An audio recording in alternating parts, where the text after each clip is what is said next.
welcome to First Strike, First Look right here on VSiN. I'm your host, Dave Ross, and we're going to try to give you a first look at the card coming up on Saturday night between Tsarukyan and Gamrot. The main event comes Saturday night. To help me do just that is our producer extraordinaire, Britton Hess, rejoins the program, does a great job producing First Strike and also hopping on there with some of Britton's bombs. So, Britton, I'm very curious to get your thoughts today, and all the numbers that I'm looking at here on a Tuesday are brought to you by DraftKings. They do a great job, obviously, throughout the week and certainly on our First Strike program. So before we get to this card between Tsarukyan and Gamrot, and we'll go through it, and it's a pretty deep card, I feel like I say it each and every week, Britton, that even though these aren't pay-per-views, you get some name fighters, some quality opportunities to make some profit out there. As we look back to last week in the main event there, Calvin Kattar coming up on the wrong side of a decision against Josh Emmett. One, what did you make of the decision? And two, scoring has never really been more in question in MMA than it is right now. How hard, when these things go to the cards, is it for you to sweat those out depending on which side you had? I think that everyone but the main event pretty much did what they've learned from the recent scoring, which is try to finish the fight so that it doesn't come into question. Because I'm sure there's people, no matter how that score was that fight was going to be scored for the main event, Kattar versus Emmett, like there's going to be people complaining. Both guys did some really good things. It was super close. I mean, I don't think that Emmett winning is necessarily wrong. I don't think Kattar winning would have been wrong either, though. So it's kind of where we're at with a lot of the fights that we've seen over the last few months. Yeah, no question about it. Again, if you go purely by the stats, which is hard to do, then Calvin Kattar won that fight. And if you want to go with the power strikes, and you can make the case for Josh Emmett, there is an emphasis on scoring and damage done. But it's hard to look at Josh Emmett's face and go, well, wait a minute, Calvin Kattar did just as much damage, conversely, when you look at that eye. But look, I'm right there with you. It's, I was on the wrong side of that split decision, and I feel like I found myself on the wrong side of them. But I will always say this, and I will be consistent about it. I cannot argue split decisions. Did I think Kattar won the fight? Absolutely. But that doesn't mean in the eyes of the judges that he did, in fact, win the fight. So, look, I know people are going to have consternation, certainly when wagering's involved, if your guy comes up in the short end of the stick.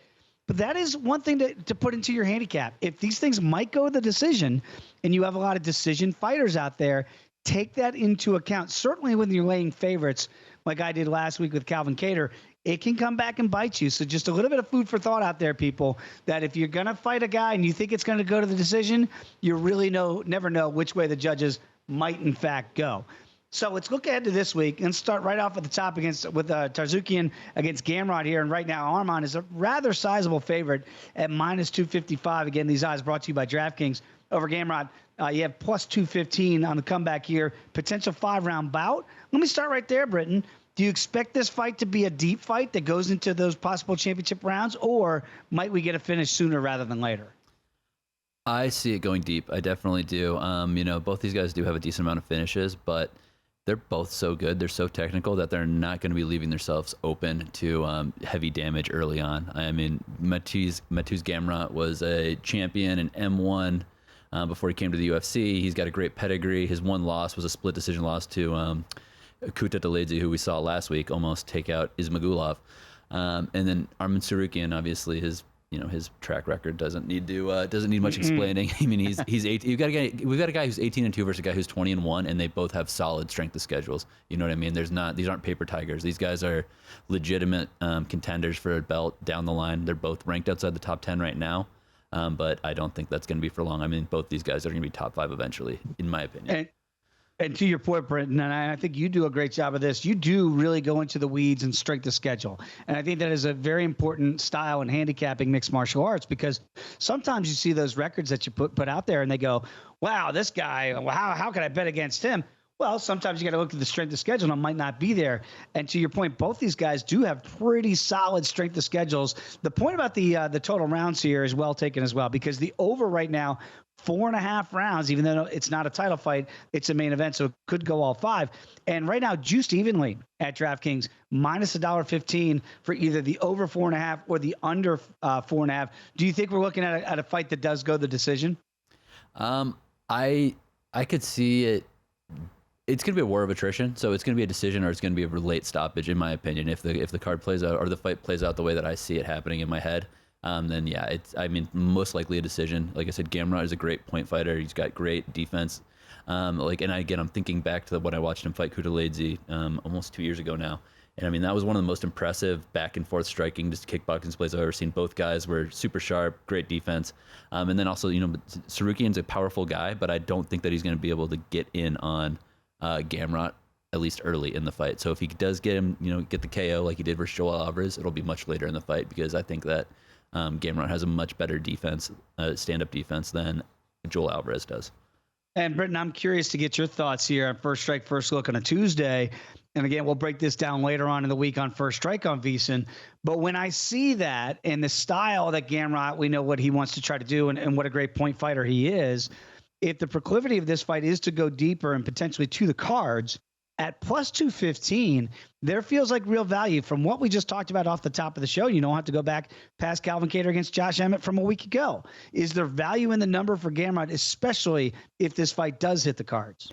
I think that, if I had to bet on where this number's going, it's going to be south of plus 200 on Gamrot by the time the fight starts on Saturday. I just think that there's got to be money on him. He's just too good to be at such a big dog versus another guy who, Tsarukyan's good. He's got some impressive wins, but it's also, his best win is Joel Alvarez. You know what I mean? Like, that's not exactly Joel Alvarez is a great up-and-comer, but he's not exactly, a top 5 pedigree guy.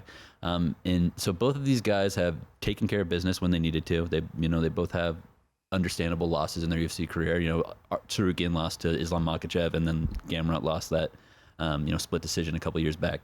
So they both are, like I said, we don't necessarily know what the ceiling is for either guy. So it's hard for me to think that it's a good idea to lay, minus 250 with one guy or the other. I'm leaning towards the underdog. Now, that said, Tsarukyan does have a lot of impressive finishes in the UFC, so the public might just take him blindly because they might remember some of these KOs. But yeah, I think that smart money and sharp money will come in on Gamrot. Doesn't mean he's going to win. It just means that there's inefficiency in the line. And that's the point in the exercise here, First Strike, First Look, is that if you do want to get on Gamrot, the price might be the best right now before the sharps really get in there, and they could hit it certainly before we get to First Strike on Friday. So that's a really good, worthwhile exercise here too, and that's why we bring you this show on a Tuesday, so that if we see something that we feel like might be the better of the number, and certainly to me, there does feel like a value there, Gamrot at plus 215 right here at DraftKings, you might want to think about that if you're backing the underdog. Let's get to the co-main event of the evening, because look, I'm in a minute, Britton, right here on First Strike, First Look. I'm a sucker for Neil Magny, and in a very good way, because if you back Neil Magny, he always feels like he's a dog, and he always feels like he cashes tickets for you. Now he's going to go up against Shavkat Rakhmonov here. Rakhmonov is a big, sizable favorite, minus 365 here at DraftKings. Neil Magny, you can get $3 on the comeback here. What do you make of this matchup, and why is Neil Magny just constantly doubted? It's crazy because Neil isn't a very exciting, he's not a flashy fighter. He's a workman attitude, literally goes in there, does what he needs to take care of business. And, most of the time he knows what he needs to do to win the fight. Like, he, as far as scoring, the way that the fight is being perceived, the body language in the cage, he's a pro. He knows all that stuff. Like I said, he knows how to present himself like he just won it no matter what happened. But on the other side, Shavkat Rakhmonov is one of the most fun fighters I've seen enter the UFC in a long, long time. He has got 15 wins, 15 finishes in his MMA career. And most of them are spectacular. Go to YouTube, check out his highlights. This guy is crazy. But the thing is, he's fighting a guy, Neil Magny, who's beat Max Griffin, Jeff Neal, Robbie Lawler, Carlos Condit, Johnny Hendricks, Hector Lombard, Kelvin Gastelum. Like, a couple of people you might have heard of. You know what I mean? Like, this is not Hall of Famers, just littered with Hall of Famers, right? And these are people Neil beat. Those aren't just people he's fought. He's lost to some great guys as well. And Rakhmonov, like I said, he's one of the most exciting guys in the entire organization right now. I just think that it's kind of insane to lay minus 365 with a guy whose best win in the UFC is against, the old aging Alex Oliveira. I think that it's totally out of whack. And again, I bet sharp money comes in on Neil, just because Neil is not going to be intimidated at all. He might not win. It's just the numbers out of whack. So if you find inefficiencies and can take advantage of them consistently, then you're going to do better long term. So that's my thought on it. And again, I love Rakhmonov. I might actually look at an over in this fight because Neil is such a hard out. And Rachmanov could gas because I don't think he's going to be able to finish Neil early.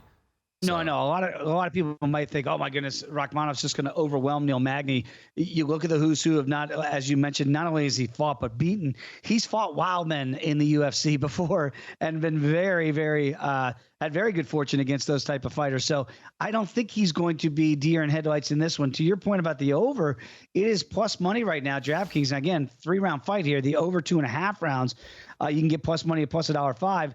It looks like the betting market is expecting a knockout and a finish because the under 2.5 rounds is $1.35. Is there any danger if we're back in the dog slightly that he does tire out Rachmanov and then goes for a finish of his own before we get to 2.5 rounds? I could see that. I mean, it's like Neil definitely has, he's been around enough. He's got finishes. I'm trying to look right now. His last finish was in 2018 against a guy named Craig White, who's one of his weaker opponents. Generally speaking, Neil, at this point of his career, he's not a spring chicken anymore. He's 34. He's been there. He's not a guy who's going to lay it all on the line to get that finish because he doesn't want to get burned. I would honestly look at a Magny via decision. Or I would look at a double chance. Depending on what book you're at. Some books have a double chance prop where it can be, 2 of the 3 methods of finishing combined. So it'd be, I would say, decision or TKO. I don't think that he's going to try to grapple him. I would be very surprised if he tried to grapple him.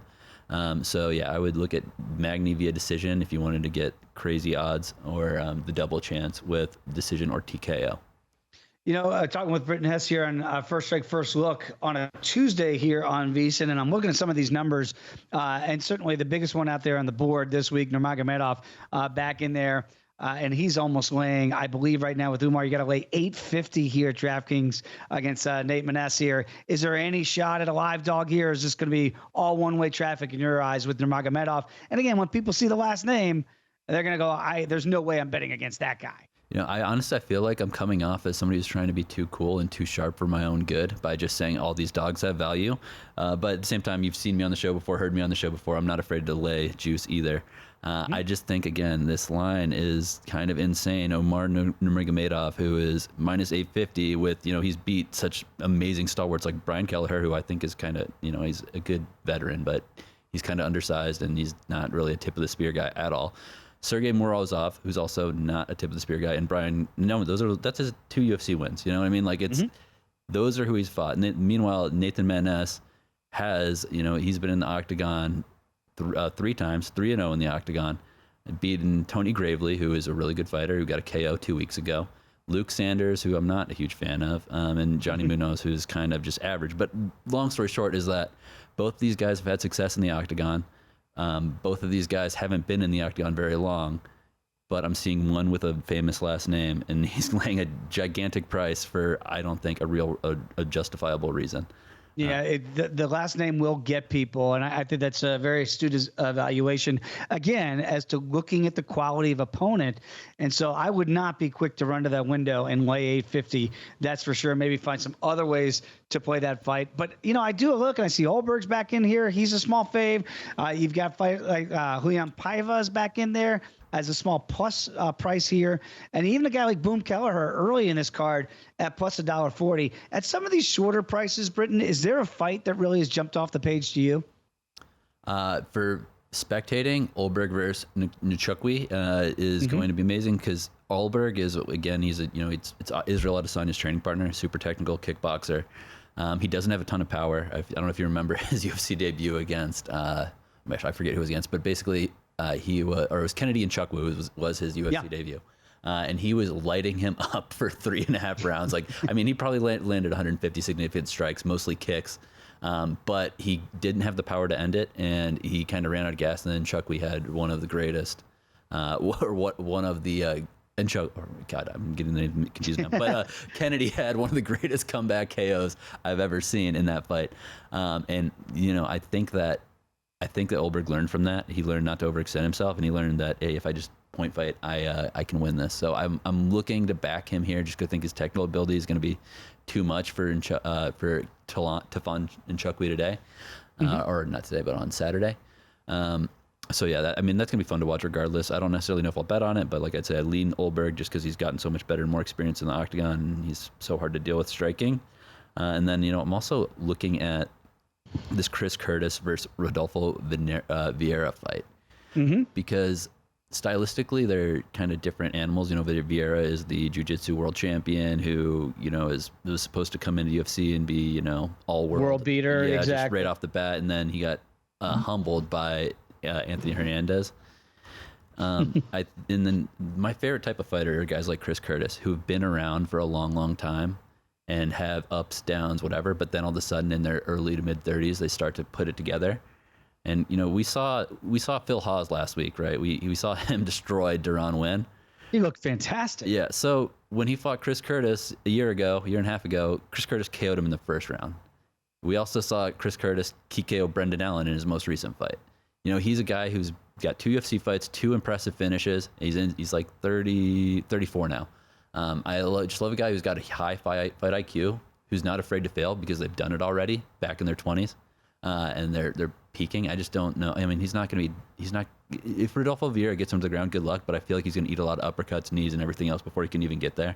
Curtis is slightly favored, but I would say him inside the distance. I don't think Vieira has a diverse enough skill set to win this one. I like that. And again, the price point there for Chris Curtis, minus $1.45. Vieira back in the comeback at plus $1.25.